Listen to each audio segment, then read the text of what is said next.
একজন জোরপূর্বক ছাগলের মুখে পাইপ ঢুকিয়ে ধরে রাখেন, অন্যজন পাইপের মাথায় লাগানো বোতলে পানি ঢালেন। মুহূর্তের মধ্যে ছাগলের পেট ভরে যায়।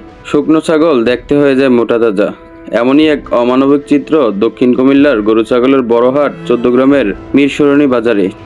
দেশের বিভিন্ন প্রান্তের ক্রেতা বিক্রেতারা এই বাজারে ক্রয় বিক্রয়ের উদ্দেশ্যে আসেন।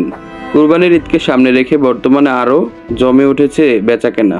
স্থানীয়দের দীর্ঘদিনের অভিযোগ, অসৎ ব্যবসায়ীরা বাজারের পাশে নিয়ে ছাগলের পেটে পানি ভর্তি করেন। প্রাণী সম্পদ কর্মকর্তা বলছেন, ফুসফুসে পানি ঢুকলে এই ছাগল ৩ দিনের মধ্যেই মারা যেতে পারে।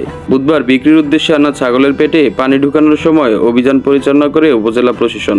ছাগলের পেটে জোরপূর্বক পানি ঢুকানোর সরঞ্জাম ও ৩৮টি ছাগল সহ আটক করা হয় ৯ জনকে। এদের মধ্যে ৫ জন ছাগল ব্যবসায়ীকে ১ মাসের ও ৪ সহযোগীকে ৭ দিনের বিনাশ্রম কারাদণ্ড দেওয়া হয়েছে। পুষ প্রাণী হিসেবে এটা তার লাঞ্জে এফেক্ট হচ্ছে এবং ছাগল হলো যে আপনারা ইতিমধ্যে দেখেছেন যে ৮০০টা ছাগল ধরেছি, তার ভিতরে একটি ছাগল মারা গিয়েছে। এই জন্য আমরা এখানে হলো যে আসামি ধরেছি, যাদেরকে হাতে হাতে ধরেছি। এর ভিতরে কাউকে ১ মাসের কারাদণ্ড দেওয়া হয়েছে, কাউকে ৭ দিনের কারাদণ্ড দেওয়া হয়েছে। ছাগলগুলোকে ওজন ধরেন খুব কম, কিন্তু এটাকে পানি খাওয়ানোর ফলে ওজনটা বেড়ে যাচ্ছে। এই জন্য এরা লাভের উদ্দেশ্যে এই অবলার প্রাণীগুলোকে কষ্ট দিচ্ছে।